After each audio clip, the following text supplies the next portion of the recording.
Quiero dar la bienvenida a todos a estos ciclos de conferencias que estamos desarrollando con Colectivo Aquí Ahora, SAPS y Executive Forums. Parte de lo que estamos haciendo con este ciclo de conferencias tiene que ver con estar todos juntos y acompañarnos en este momento de aislamiento preventivo.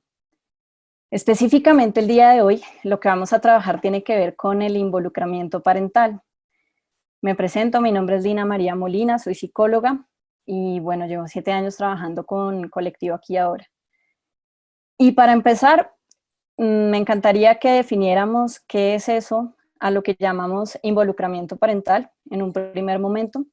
Después vamos a hablar acerca de los beneficios que tiene el involucramiento parental. En un tercer punto, en un tercer momento, vamos a hablar acerca de los elementos a tener en cuenta como padres de familia. Y finalmente, en un último punto, vamos a hablar acerca de los tips que recomendamos nosotros a padres de familia para tener un mejor involucramiento parental con sus hijos. ¿Qué es el involucramiento parental o a qué hacemos referencia cuando se habla de involucramiento parental? Involucramiento, la palabra involucramiento, viene de la raíz latina que significa o que termina, digamos, que dando un significado hacia volver a comprender, volver a conectarnos. Y esta termina siendo la invitación, que como padres de familia ustedes puedan volver a contactarse, a conectarse con sus hijos desde el punto de vista de fortalecer, acercarse y generar un acompañamiento que sea, digamos, óptimo para el vínculo que tienen ustedes entre padres e hijos. Ese es el primer punto. En un segundo momento vamos a hablar entonces de los beneficios. Desde los beneficios de tener un buen involucramiento parental, es importante que nos pensemos en que los estudios de metaanálisis que hay alrededor del mundo, e incluso si revisamos las cifras, si ustedes pudieran revisar las cifras de los últimos estudios nacionales de consumo de escolares, específicamente el del 2016 de Colombia, y el de países como Chile y otros vecinos de la región, podemos encontrar que el involucramiento parental es una variable que está directamente relacionada con la disminución de conductas de riesgo y específicamente con la disminución del consumo de sustancias psicoactivas y todas las problemáticas asociadas al consumo de estas sustancias. Adicionalmente, se ha encontrado que se disminuyen conductas de riesgo como conductas sexuales de riesgo, se tiene un mejor manejo del estrés cuando los papás están cercanos a sus hijos, se disminuye todo lo relacionado con la violencia, con las riñas, con las dificultades en la familia.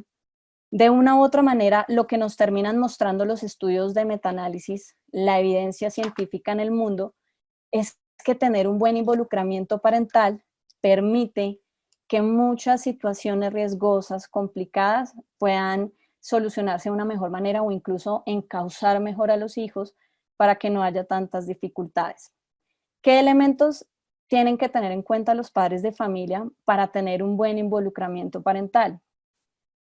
Específicamente, los padres de familia tienen que estar entre ellos, lo primero que tienen que hacer es estar sintonizados y estar aliados. Me explico. En la sociedad actual, el tipo de familias que se están configurando son familias que no son como las familias de antes, que estaban en un marco de familia tradicional, donde todos vivían en un mismo entorno, sino que específicamente son familias que hoy en día papá o mamá viven separados, y esto hace a veces que las dinámicas que se generen en la familia y con los hijos sean dinámicas a veces un poco complejas. Entonces, el primer elemento a tener en cuenta es que los papás tienen que estar sintonizados y tienen que estar aliados. Y tienen que estar aliados en la crianza y en los acuerdos relacionados con la crianza de sus hijos. Es importante no triangular, es importante no generar una alianza papás e hijos que vaya en detrimento de de una buena crianza, de unos buenos parámetros, sino que a veces lo que sucede, lo que pasa en algunas ocasiones, es que algunos papás se alían, generan esa alianza con sus hijos y terminan fracturando un poco las normas y por ahí es por donde se filtran algunas personas, por ahí que se filtran algunos jóvenes, niños, adolescentes, adultos jóvenes, que a veces buscan de una u otra manera quizá lograr sus objetivos, quebrantar algunas normas, y por esto es que ya sea porque busco lograrlo con mi mamá o busco lograrlo con mi papá, por eso es que se fractura y por eso es importante que no se permita que esto se fracture, sino que los papás estén alineados. Un segundo elemento a tener en cuenta y que voy a mencionar a partir de acá, 3 de las 10 habilidades para la vida recomendadas por la Organización Mundial de la Salud, que son habilidades para la vida que buscan aumentar factores protectores. Factores protectores en salud mental, factores protectores asociados a que las personas tengan un mejor y óptimo desarrollo. Y el primero de estos tiene que ver con la empatía. La empatía entendida como el puente que me permite a mí llegar a comprender otras realidades. Si yo solamente me quedo en mi realidad y considero que el mundo es como yo soy y que todo el mundo debería operar como yo soy, pues seguramente cuando me encuentre con un otro que es diferente a mí, me va a costar mucho trabajo entender su realidad. La empatía parte del hecho incluso de observar al otro, de entender que hay un otro que es diferente, de entender que si, por ejemplo, yo soy una persona absolutamente organizada, que le encanta ser puntual, que le encanta llevar registros, y me encuentro con un otro que no es puntual, que tiene un orden diferente, pues que ese otro, con su impuntualidad y su orden diferente, es un otro válido. La segunda habilidad para la vida tiene que ver o habla de específicamente tener una comunicación asertiva con el otro. ¿Qué es la comunicación asertiva? ¿O a qué nos referimos cuando hablamos de comunicación asertiva? Específicamente parte de un hecho que implica saber cómo me comunico con el otro y saber cómo interpreto eso que estoy recibiendo que el otro me está comunicando. De ahí es importantísimo procurar no juzgar, procurar si estoy viviendo alguna experiencia, algún momento, alguna circunstancia de vida con otra persona, partir del hecho de saber comunicar, es muy diferente, por ejemplo, que en estos momentos en los que estamos en cuarentena o en aislamiento preventivo, el papá que está viendo que su hijo lleva todo el día viendo televisión porque acabó de salir la cuarta temporada de una serie que está de moda, La Casa de Papel, y que el papá le diga, es que tú todo el día estás ahí haciendo nada y siempre haces lo mismo. Es muy diferente ese tipo de comunicación a que el papá o la mamá le transmita, siento que no estás haciendo nada porque llevo viéndote todo el día haciendo lo mismo. Entonces la comunicación asertiva incluso además tiene que ver con la forma, cómo expresamos aquello que estamos percibiendo, cómo le comunico yo, cómo le comunico a esta persona eso que quisiera comunicarle, además para que me entienda. El tercer elemento de las habilidades para la vida de las que estoy hablando tiene que ver con el manejo de las emociones.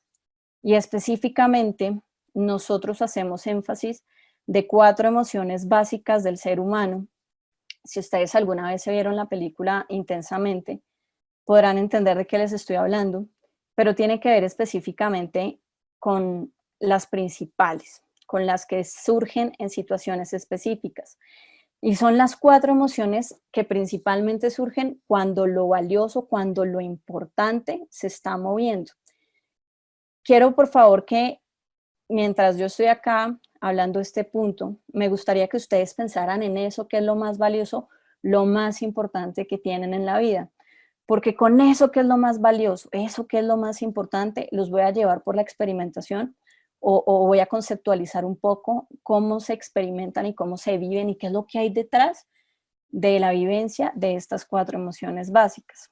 Si eso, que es lo más importante, lo más valioso, lo más significativo que yo tengo en mi vida, observo un día que está siendo agredido por otro alguien, no sé, estoy un día sentada, hay un vidrio, miro a través del vidrio, eso que es lo más valioso está al otro lado, y me doy cuenta que está siendo agredido en estos momentos, la mayoría de nosotros lo primero que experimentaríamos sería rabia contra ese otro alguien que está agrediendo eso que es valioso.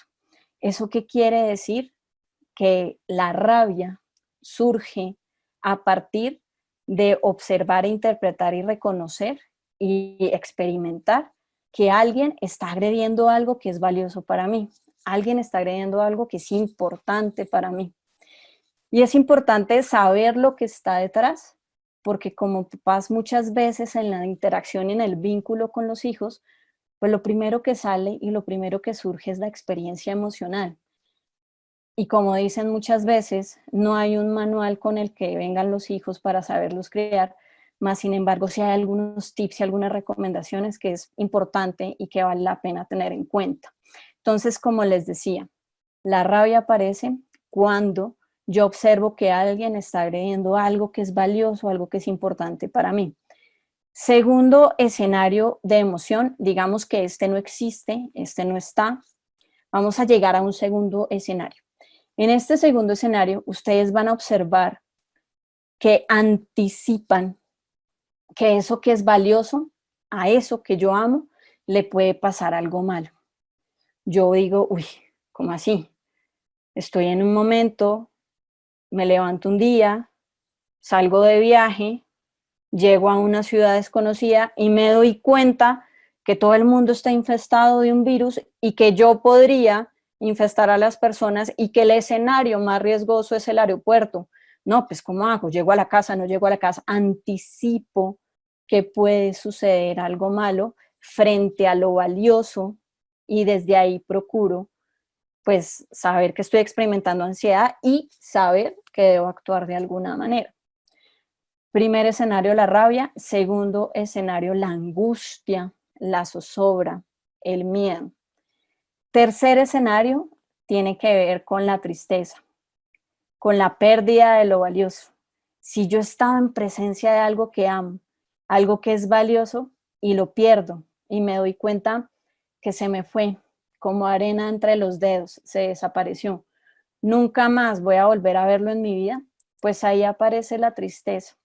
Y es importante tener en cuenta que con las emociones sucede como en la vida. Hay cosas que generan una sensación emocional mucho más fuerte y hay otras que generan una sensación emocional un poco más chiquita. Entonces, si pierdo el esfero, pues es probable que la tristeza, si la experimento, sea muy chiquita. Si se me pierde el perro y lo amo, pues seguramente la sensación emocional, la experiencia emocional va a ser mucho más grande. Entonces, dependiendo de la situación, dependiendo de la vivencia, dependiendo de la experiencia, voy a experimentar diferentes niveles de emoción. Y también le voy a dar un diferente nombramiento, la voy a llamar de diferentes maneras. Puedo decir estoy triste, estoy depre, estoy bajoneada, ¿no? Dependiendo de la conceptualización que cada uno quiera darle. Entonces, ya vimos lo que está detrás de la rabia, ya vimos lo que está detrás de la angustia, ya vimos lo que está detrás de la tristeza. Y hay una cuarta emoción que tiene que ver con estar en presencia específicamente de lo valioso. En ese momento en el que yo estoy en presencia de lo valioso, en ese momento en el que yo digo, wow, estoy viviendo esto, la emoción que se puede experimentar es la alegría. Tú estás alegre cuando estás en presencia de algo que amas. Tú estás alegre cuando estás experimentando esa presencia de eso que amas y eso de una u otra manera también te inunda. Es importante, además de la comprensión cognitiva de las emociones, estar alerta a las señales del cuerpo, porque el cuerpo es el mecanismo mediante el cual yo me interactúo con el mundo, interactúo con el entorno, pero además es una señal, es un radar que me permite a mí identificar cómo eso que está pasando afuera o eso que está pasando conmigo mismo me genera un impacto y me mueve y me permite sentir de una u otra manera que estoy vivo o estoy viva. Específicamente, entender las emociones nos lleva a algo muy importante. No se trata de, no, es que yo ya sé que tengo rabia, entonces voy por toda la casa peleando con todo el mundo porque yo ya sé que tengo rabia. No se trata de legitimar y dejar desbocadas las emociones, sino se trata incluso de tomar la decisión de qué hacer con ellas. Se trata incluso de decir, oiga, me levanté, llevo todo el día de mal genio, me dijeron hola y miré de mala cara.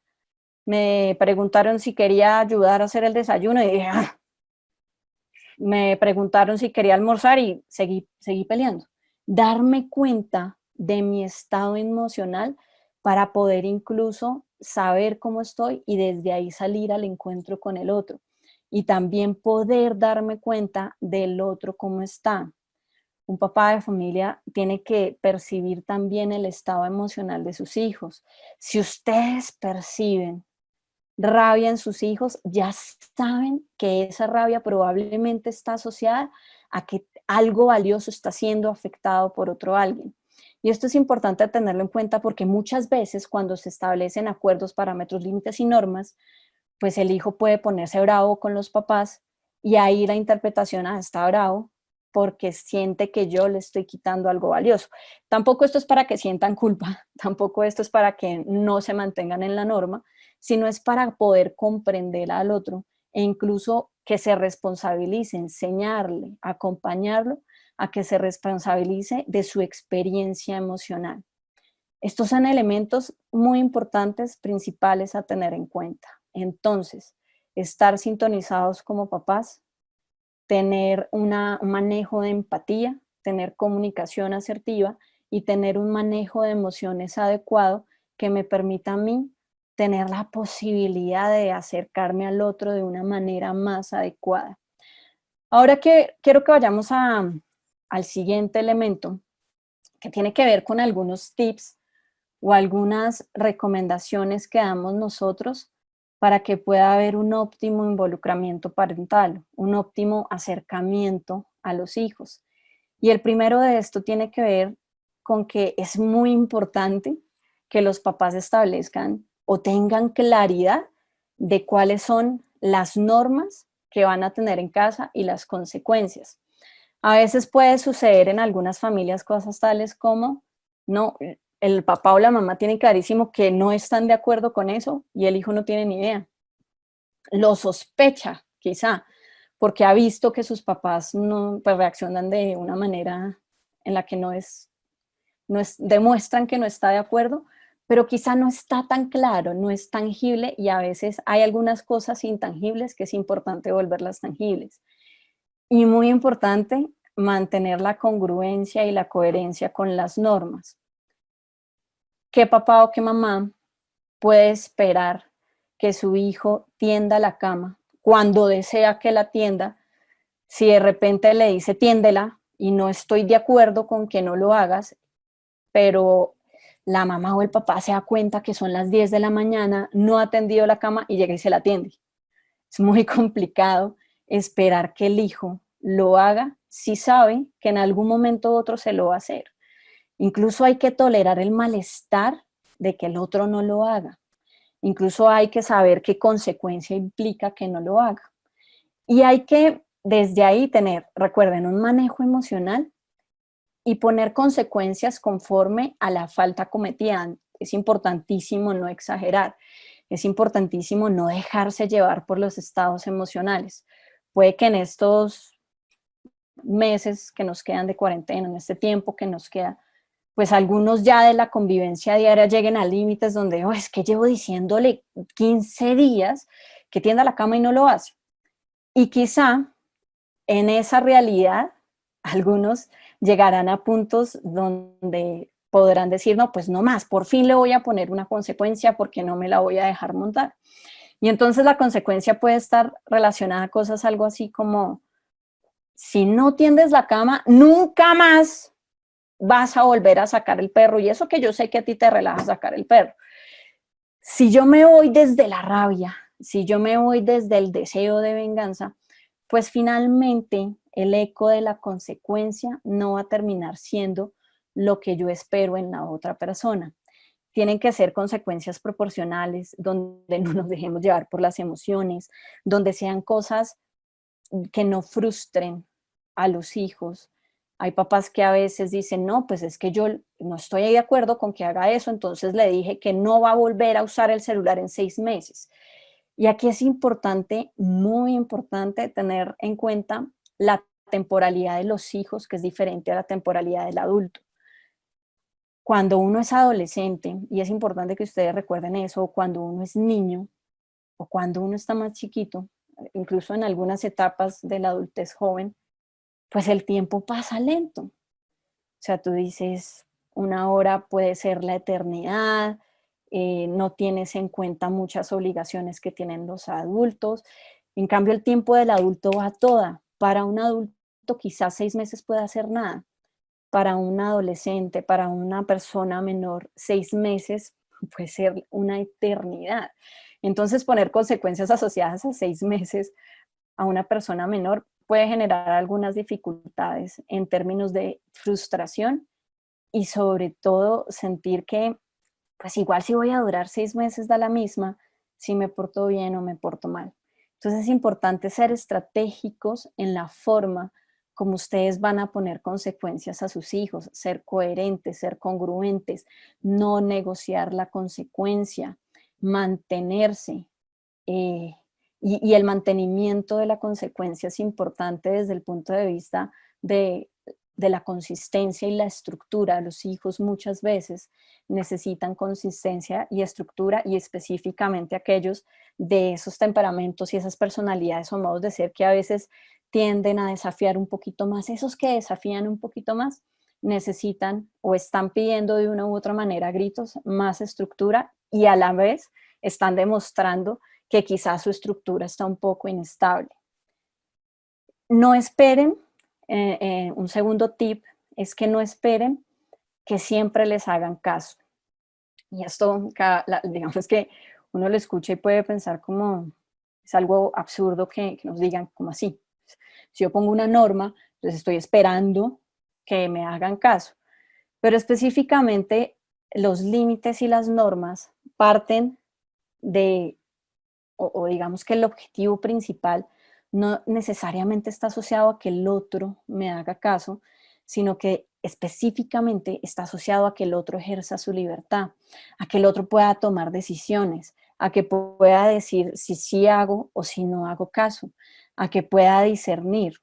Porque siempre, y como lo dice Efraín Martínez, ustedes se imaginan una persona que siempre les haga caso, ustedes se imaginan una persona que no sea capaz de decirle que no a nadie en el mundo, ustedes se imaginan a un hijo suyo que salga a la vida y que esté en el colegio o esté en otros escenarios y que no sea capaz de decir que no, muy complicado. Los límites implican darle la posibilidad al otro de tomar la decisión de qué hacer frente a ese límite que me están poniendo. Y sobre todo, y desde ese qué hacer, entender lo que implica hacer caso o no hacerlo. ¿Qué pasa cuando obedezco? ¿Qué sucede cuando no lo hago? Ah, no, es que a mí me encanta no tender la cama, pero si de repente mi mamá siempre me la tiende y un día resulta que le dio por cambiar y ya no la atiende, pero eso sí además me dice, cada vez que no tiendas la cama, no vas a recibir postre en el almuerzo, pues yo tengo que decidir si me como el postre o si tiendo la cama.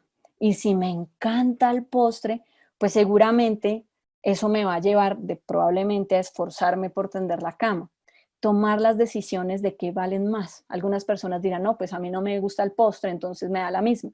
Pero exactamente tenemos que poner consecuencias según la persona con la que estamos viviendo, ¿no? Tercer tip, reconocer cuando las cosas se hacen bien. Miren, estamos en un mundo donde venimos de un mundo, ahorita estamos en un mundo diferente, pero venimos de un mundo donde las cosas se tienen que hacer de alguna manera porque eso es. Es un mundo esquematizado, es un mundo riguroso, es un mundo específico, es un mundo que nos invita a esforzarnos día a día. Y en este mundo, a veces nos quedamos mirando el punto negro de la sábana blanca porque es más fácil observar lo que no está bien, porque es lo que nos impulsa a mejorar día a día, es lo que nos impulsa a ser mejores. Pero también se nos olvida en esa carrera diaria, se nos olvida aprender a reconocer en el otro lo que está bien. Si yo tengo un hijo, si alguno de ustedes tiene un hijo, al que solamente le hablo cada vez que la embarra, probablemente el mensaje que le están transmitiendo es: tú existes cuando la embarras. Por lo tanto, quizá en su inconsciente y en su forma de relacionarse, que no es intencional, sino que está ahí, pues quizá dirá: pues si me reconocen cuando la embarro, pues ¿qué voy a hacer para que me vean? ¿Qué voy a hacer para que me hablen? ¿Qué voy a hacer? ¿Cómo me voy a comportar para existir? Pues embarrándola. Si me porto bien y no pasa nada, y nadie me dice nada, pues voy a irme a donde obtengo una ganancia. Por eso es importante el reconocimiento y no partir del hecho de que es obvio que se comporte bien, es obvio que tenga que ser así. No, no es obvio. A algunas personas les encanta actuar diferente. Algunas personas entienden el mundo de una manera diferente. Recuerden la empatía. Entonces tenemos que partir del hecho de un reconocimiento hacia el otro con el que estoy interactuando, hacia ese otro que es diferente a mí. Por más que venga criado con los parámetros de la familia, por más que haya sido concebido por mí, pues es un otro diferente y ustedes papás lo saben, porque incluso hay hermanos gemelos que por más gemelos que sean tienen sus diferencias. No es lo mismo un hijo, el hijo mayor, al hijo menor. No, tienen sus diferencias. El cuarto elemento tiene que ver con mantener los roles. Y aquí quiero hacer una invitación porque es que venimos de una dictadura, o bueno, nuestros abuelos vienen de una dictadura muy fuerte, donde el acercamiento afectivo emocional era muy complejo, era casi que era inexistente. Entonces, fácil, tú te acercas a abrazar a tu abuelito y el hombre pone los brazos tiesos y tú dices: ¿estoy abrazando a mi abuelito? ¿O a quién estoy abrazando? Porque la sensación física no existe, no hay contacto, no hay entrega. ¿Mm? Venimos de ahí y luego pasamos a un estilo de crianza que ha generado un impacto que no es tan chévere en la cultura de papás de hoy en día, y que tiene que ver con ser el amor, el mejor amigo de tu hijo. Y el problema acá de ser el mejor amigo de tu hijo es que a veces se cae en algunas equivocaciones, en algunas creencias que no ayudan mucho. Lo primero que tenemos que tener en cuenta es qué es la amistad. Y la amistad es una modalidad de amor bilateral donde tú entregas en la misma proporción y esperas. Y los papás ponen normas. Desde ese punto de vista de las normas, ya vemos que no hay una misma proporción y una misma igualdad. El amigo no regaña ni pone consecuencias desde la norma como lo pone un papá. El amigo le cuenta sus verdades a otros amigos, sus secretos o las cosas, y los papás hay cosas que no le cuentan a sus hijos, pero sí esperan que ellos les cuenten todo. Y además caen a veces en unos errores como diciendo: no, es que lo que yo espero es que tú me cuentes todo.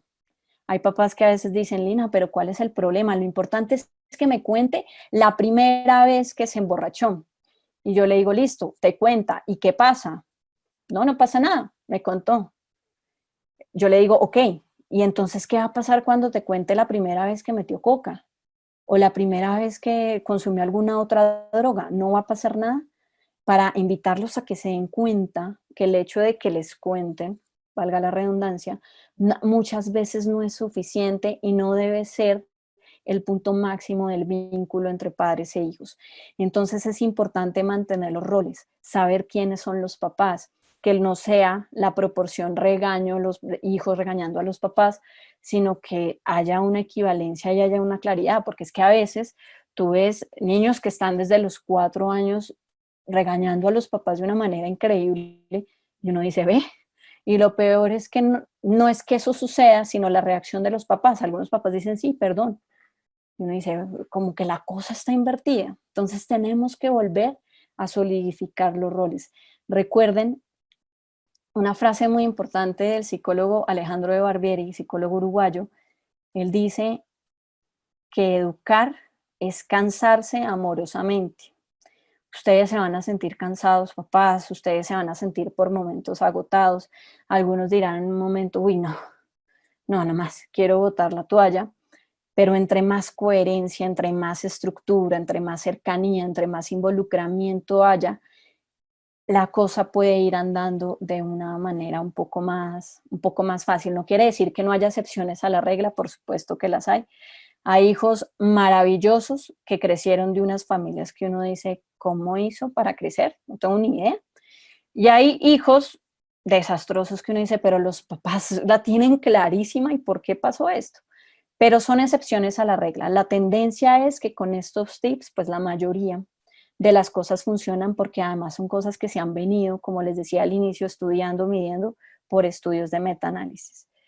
La quinta recomendación tiene que ver con escuchar asertivamente y tener apertura y tener la disposición y evitar además distraernos con el celular, con la tecnología. Esto que voy a decir, digamos que quizá algunos se estarán cuestionando, sí, Lina, pero ¿cómo lo hacemos si tenemos la oficina, si tenemos ahora pues las cosas que están sucediendo, si tenemos que adaptarnos a una nueva realidad? Entonces es importante que en esa escucha activa ustedes se propongan a ustedes mismos establecer horarios y que sean unos horarios que se respeten. En la dinámica del día a día a veces no es tan fácil. También es importante tener un poco de flexibilidad porque habrá ocasiones en las que quizá no se pueda como lo esperamos, pero es importante procurar mantener y respetar esos horarios. Si es la hora de la cena, si es el momento de sentarnos a comer, pues que mínimamente sea un momento donde podamos dialogar un poco, donde evitemos mirar el celular. No es tan fácil, pero es importante intentar hacerlo y intentar hacerlo mutuamente.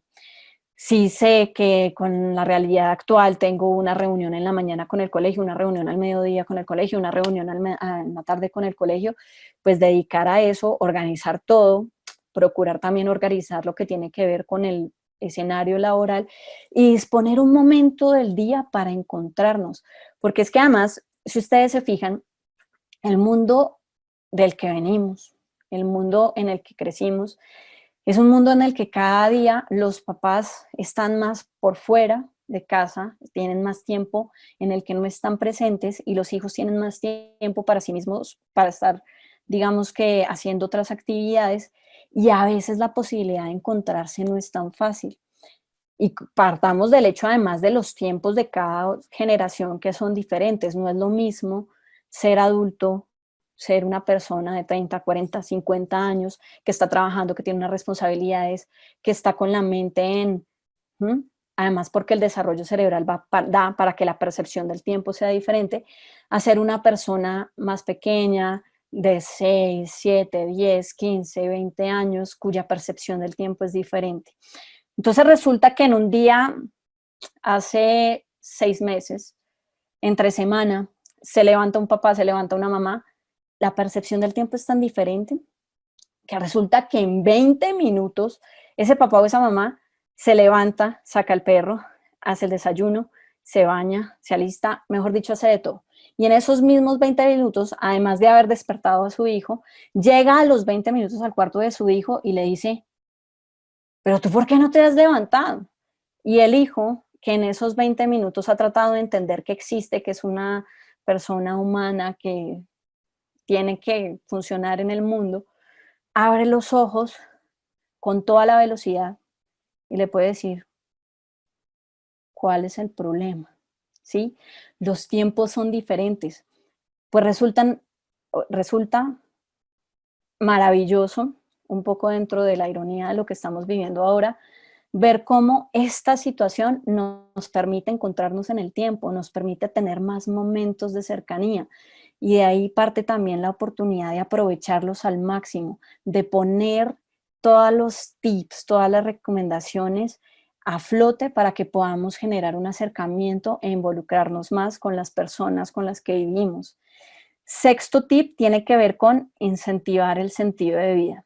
Miren, a mí me parece muy curioso, desde lo que he experimentado en esta época de aislamiento, ver cómo muchas personas han empezado a tomar fotografías, incluyéndome, de atardeceres, de la naturaleza, de compartir con su familia. Siempre hay sentido e innegablemente, y a pesar de las condiciones de vida que se estén viviendo, pues siempre hay una razón para sonreír. Y es importante que los papás puedan incentivar eso en sus hijos. Y las cosas se incentivan de una manera más específica, sobre todo desde el sentido de vida, es desde el contagio. Es diferente decir, oiga, llénese de sentido, eso no funciona. Al contrario de decir, mira este atardecer tan hermoso que hay hoy, ¿no? Se contagia, llénense de sentido, busquen ver qué cosas los llenan a ustedes de sentido.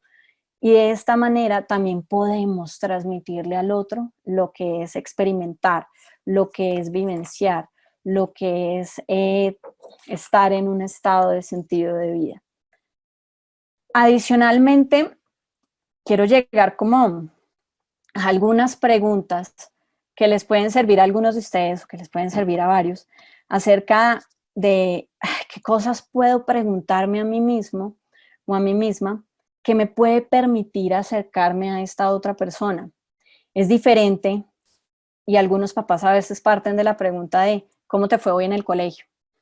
Y a veces de lo último que quieren hablar algunos son de cómo le fue en el colegio, cómo te fue hoy en la universidad, cumpliste con la responsabilidad, es de lo último que quieren hablar. Entonces hay algunas preguntas que voy a ir mencionando acá que les pueden permitir a ustedes comprender o pensarse a sí mismos qué tanto se conocen entre ustedes, qué tanto conocen ustedes de sus hijos, qué tanto sus hijos conocen de ustedes. Por ejemplo, ¿saben ustedes cuál es el superhéroe de su hijo?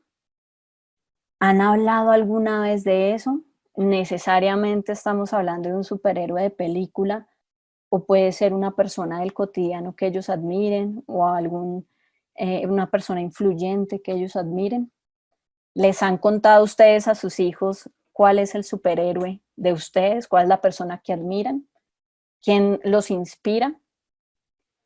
¿Saben de qué color le gustaría en algún momento de su vida pintar la pared del cuarto? Si quizá le gustaría darle un toque personal a ese espacio que es de ellos. ¿Saben cuál es su color favorito? ¿Ellos saben cuál es el color favorito de ustedes? ¿Sabe de la forma como se comunica con sus amigos? O sea, ¿conoce el lenguaje que utiliza? ¿Sabe lo que es BFF o Best Friend Forever? O en español, mejores amigos por siempre en la vida. Porque es que a veces en WhatsApp ellos mandan esos mensajes. ¿Sabe usted que el hecho de que tenga aproximadamente 14, 15 años, también le da a usted posibilidad de decirle, mira, si tú usas un celular, pues lo puedes usar, pero yo te lo estoy dando y por más que sea un dispositivo tuyo, tiene que estar desbloqueado porque además en el mundo cibernético pues pueden existir algunas cosas riesgosas. ¿Saben ellos eso? ¿Saben ustedes eso? ¿Lo ha compartido? ¿Conoce acerca de las redes sociales? ¿Conoce acerca de la red social de moda? La red social TikTok, que está de moda. ¿Qué implica esa red social? Cómo se usa? Digamos que pues estamos utilizando Facebook. Muchos de los adultos se mueven en lo que es Facebook e Instagram, pero no son las únicas redes sociales que manejan las personas, los hijos, los adolescentes, los jóvenes. ¿Sabe qué le gusta leer? ¿Sabe si le gustaría leer? ¿Sabe qué le apasiona a su hijo? ¿Sabe lo que es un influencer? ¿Sabe lo que es un youtuber? Y aquí ya hago un pequeño paréntesis para algunos. Un influencer pues es esa persona que sale en redes sociales y que termina generando un impacto en otras personas, como por ejemplo Cristiano Ronaldo, que en condiciones normales de vida sale con una foto de guayos Nike y al día siguiente se agota la venta de esos guayos. Hay influencers, miren incluso lo que está pasando hoy en día. Las personas que están generando más impacto no son las personas del deporte, no son las personas de los medios, no son las personas del cine. Ellos también siguen generando un impacto significativo, pero ahorita el mundo está dirigiendo su mirada a quienes día a día se están enfrentando a esta pandemia en la que estamos viviendo. ¿Sabe qué significa trending o tendencia? Porque el día de mañana puede llegar su hijo y decir, no, pues es que esto es muy trending. ¿Qué es trending? ¿No? ¿Sabe qué le avergüenza a su hijo? ¿Sabe su hijo qué le avergüenza a usted? ¿Sabe si tiene algún apodo? Si en algún momento en el contacto, en el conocimiento, en el vínculo con sus amigos, se pusieron algún apodo y cómo se siente frente a ese apodo. Hay apodos chéveres, hay apodos no tan chéveres. ¿Qué implica que a mí me digan de esa manera? ¿Cómo me siento cuando me dicen de esa manera? ¿Mm? ¿Saben qué le gusta del colegio? Noten la diferencia. Es diferente arrancar un conversatorio con el hijo, un acercamiento, un diálogo, diciendo cómo te fue en el colegio, a decirle como, oye, ¿qué te gusta? ¿Qué te llama la atención? E incluso para abrir muchas veces la conversación, lo importante desde la empatía y la apertura tiene que ver con no solamente partir de la pregunta, sino también partir de compartir con ellos cosas de nosotros mismos, contarles cómo están, contarles ustedes cómo se sienten. ¿Saben cuál es su canción favorita? ¿Saben cuál es su música favorita? Quizá algunos tendrán en el imaginario que la mayoría de las personas jóvenes les gusta la electrónica y les gusta el reggaetón y probablemente a un porcentaje muy alto es así, pero hay adolescentes, personas jóvenes que no les gusta más otro tipo de música, les gusta el pop, les gusta Ed Sheeran, les gusta Billie Eilish. ¿Quién es Billie Eilish? ¿Qué tiene que ver con los Grammys? ¿Qué pasó en lo último? Porque ellos, sus hijos, se están moviendo en su mundo, que es el cercano a ustedes, pero también hay un mundo afuera que además les permite tener una interpretación. Sabe que es una plataforma de streaming, sabe, por ejemplo, que HBO Go liberó hace poco series y películas para poder ver eh, algunas, digamos que, de estos medios de difusión audiovisual en estos tiempos de cuarentena, sabe del contenido, sabe qué series y qué películas está viendo su hijo y en cuál de ellas es importante acompañarlo. Estas son varias de las preguntas que ustedes pueden hacerse a ustedes mismos, que ustedes pueden tener como ahí en el radar para poder acercarse a sus hijos, para poder establecer una compañía, un involucramiento, algo que les permita estar más cercano, algo que les permita aprovechar estos tiempos, estos momentos también para cosas que nos fortalezcan, también para cosas que nos permitan reconocernos, que nos permitan volver a descubrirnos un poco. Además, porque para aquellos que tienen hijos chiquitos e hijos adolescentes, pues quizá también puedan sorprenderse mucho más rápido que los que tienen hijos un poco más grandes. Me explico. Una persona de 7 años puede desear ser doctor a esa edad y a los 2 meses cambiar de parecer, porque resulta que ser doctor ya no le gusta. ¿Por qué? Porque están en un momento donde su cerebro está cambiando completamente y ese cambio y ese desarrollo cerebral hace que lo que hoy le gustaba mañana quizá no le guste. Entonces es importante darse la oportunidad incluso de redescubrirse diariamente. Los hijos seguramente cambiarán más rápido, más sin embargo, y también ustedes van, a medida que se van descubriendo, también se dan cuenta que hay cosas que el día de mañana quizá no les guste, que antes les gustaban. No, es que a mí me encantaba ver películas de terror cuando era niña. Hoy en día no me veo ni una sola película de terror porque ya no me gusta. Sí, ver cómo también ustedes van cambiando, porque en la medida en que uno se conozca a uno mismo, pueden encontrarse de una manera mucho más profunda y mucha más clara con el otro. No olviden que parte de lo que estamos haciendo eh, pues en estas jornadas y en estos ciclos de conferencias tienen que ver con aprovechar este tiempo y este momento de aislamiento preventivo para acompañarnos, no están solos, nos tienen a nosotros con este ciclo de conferencias, se tienen entre ustedes y pues bueno, no olviden que pues también este ciclo de conferencias está organizado por Colectivo Aquí y Ahora, por SAPS y por Executive Forums. Este es el conversatorio del día de hoy. Quiero agradecerles a todos por su espacio, por su, por su disposición y pues bueno, está esperando a ver si hay alguna pregunta por ahí, si alguien del equipo me puede compartir alguna pregunta o algún comentario que haya en el público.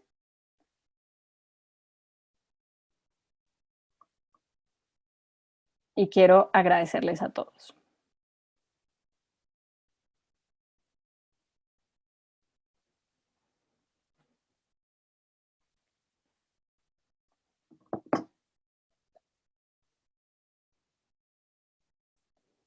Acá tengo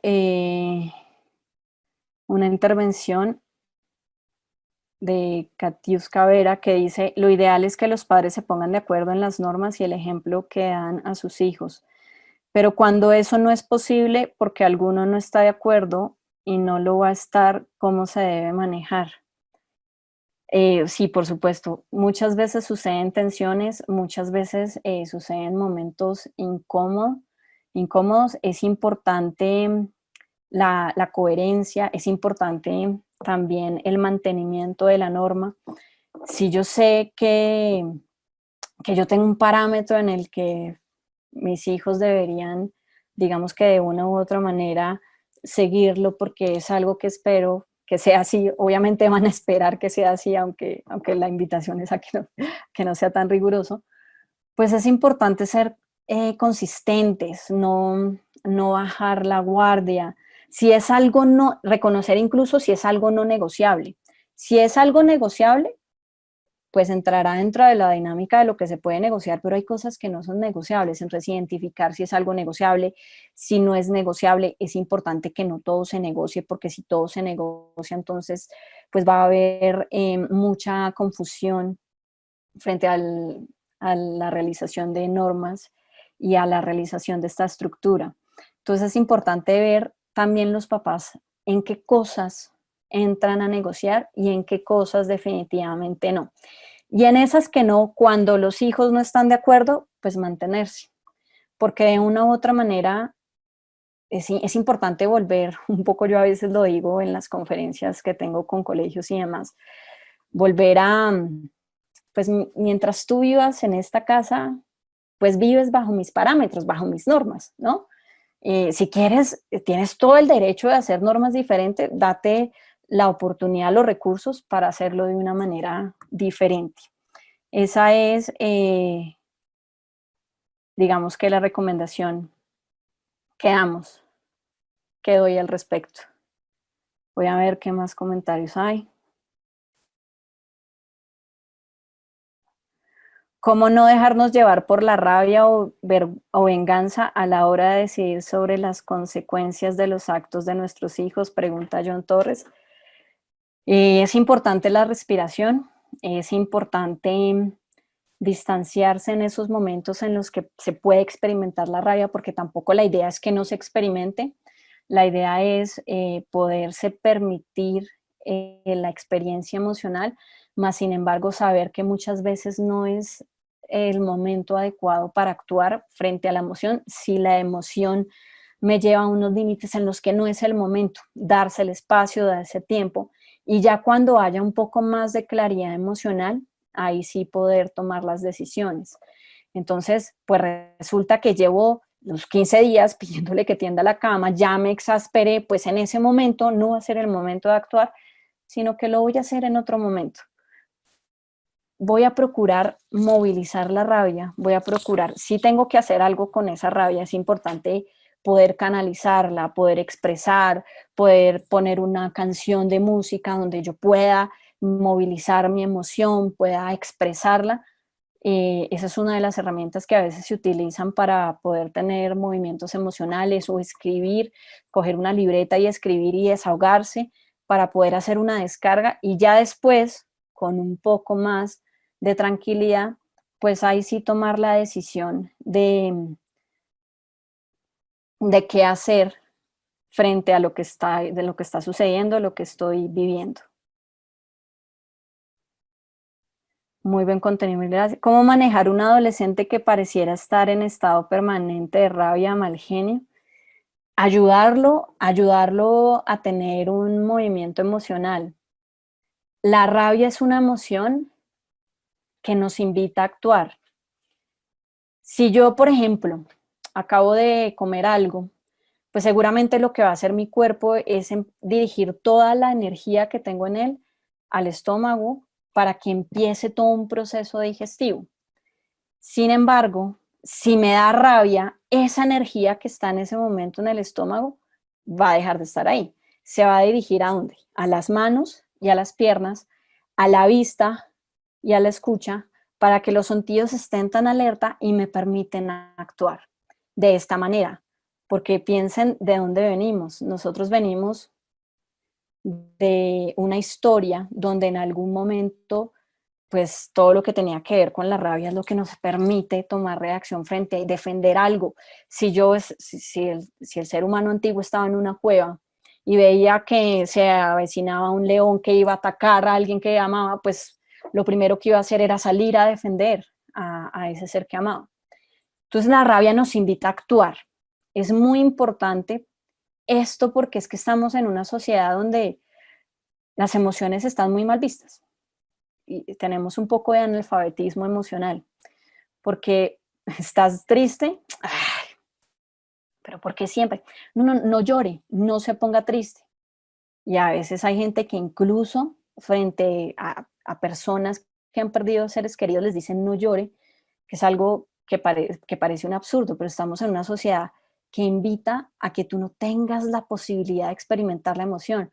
Si hay alguien que está bravo, ay, no se ponga bravo, no se ponga bravo. Y además está como mal visto. Entonces, ay, no, pues la histérica o el histérico, ¿no? Si hay alguien que está angustiado, ay, pero ¿por qué tiene miedo? No, pues, ay, no. El temor andante, ¿no? Si hay alguien que está demasiado feliz, hasta la felicidad, que es casi que la única emoción medianamente aceptada en la sociedad, pues es una emoción que a veces en estados un poco más elevados, pues es mal vista. No, pues, ¿qué tienes? ¿Una manía? ¿Qué te pasa? Entonces, lo primero es aceptación emocional, legitimar la emoción que tiene. Lo segundo, ayudarle a canalizar la rabia, ayudarle a que no esté ahí contenida todo el tiempo, sino a que pueda sacarla haciendo ejercicio, bailando, ¿sí? Que su cuerpo movilice esa emoción para que ésta pueda salir y de una u otra manera pueda darle trámite y no se estanque, porque es que además las emociones que nos estancan, salen por otro lado, se convierten en enfermedad o terminan desembocando en alguna otra cosa. ¿Cómo manejar el desborde de la ira de un bebé de 18 meses? Con paciencia. Entre más chiquito el ser con el que estoy, más está la invitación a la paciencia, porque además más depende de los papás, obviamente con paciencia, con compañía, mm, también aprendiéndolo a leer. Los papás tienen esa maravillosa fortuna de aprender a leer cuáles son las señales que está indicando el hijo, si está haciendo pataleta porque tiene hambre, si está en ira descontrolada porque está enfermo. Y adicionalmente, pues también sería muy interesante ponerle un poco de música, a ver cómo reacciona el bebé, una música que lo pueda calmar y que le permita estar en un estado un poco más tranquilo. Siguiente pregunta. William pregunta, ¿el miedo de las familias puede llegar a los niños? Si es así, ¿cómo hacemos para que ellos no lo copien? Sí. eh, eh, hay modelamiento por aprendizaje, es decir, hay aprendizaje porque observo cómo los otros que son los adultos actúan de una u otra manera y los niños lo aprenden. Adicionalmente, nos pasa y nos sucede que hay temperamentos un poco más temerosos que otros y eso también es hereditario, también es genético. Entonces, específicamente, pues, ¿cómo podemos hacer? Siempre es clave que uno de los dos papás le pueda transmitir, si no los dos, pero le pueda transmitir tranquilidad y seguridad a ese hijo. Si le puede transmitir tranquilidad y seguridad, le da una opción en medio de una familia temerosa a que pueda tener confianza y confianza no solo en sí mismo, sino también en el mundo exterior. Entonces, si venimos de familias de, no, cuidado que se va a caer, no, no, no, no, no coma eso, no, es que eso le va a pasar, que son familias muy temerosas, es clave y funciona mucho que haya alguien que le transmita tranquilidad, que incluso pueda invitar al resto de la familia, cálmense un poco, miren, miren cómo están todos tan angustiados y permítanse darse cuenta que, pues que probablemente puede pasar eso, pero a veces probablemente no pasa. Y eso es como las profecías autocumplidas de la mamá. No, no, no vaya por ahí que se va a caer. Sí, se lo dije, le dije que eso iba a pasar. Y seguramente pasa precisamente porque la voz que transmite la mamá es tan angustiante que el niño puede entrar en angustia y va y se cae. Probablemente. Quizá no, quizás sí se iba a caer de todas maneras. Pero incluso poderle transmitir al hijo confianza, tranquilidad, eso funciona mucho para que no se perpetúe la pauta de nerviosismo que puede existir en general en las familias. Bien,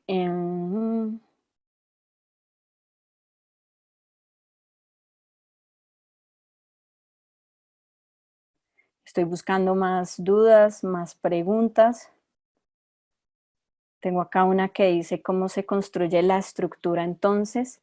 La estructura se construye teniendo claridad en las normas, un poco un resumen, teniendo claridad en las consecuencias, teniendo empatía, teniendo escucha activa y teniendo un buen involucramiento parental con los hijos. Me dice Margarita Hernández, y cierro con esta pregunta. ¿Qué hacer cuando tu hijo te responde frecuentemente ante cualquier situación? Me da igual. Eh, yo te invitaría, Margarita, a investigar un poco qué es ese me da igual, que es una respuesta altamente desafiante, pero también a invitarlo a que no, la vida no es de me da igual, ¿no? A ser consciente que siempre hay consecuencias. Es probable que hoy le dé igual las consecuencias, mas sin embargo, y siempre la vida, frente a cualquier acción, frente a cualquier reacción que tú tengas, siempre te va a mostrar que hay consecuencias y hay cosas que no dan igual.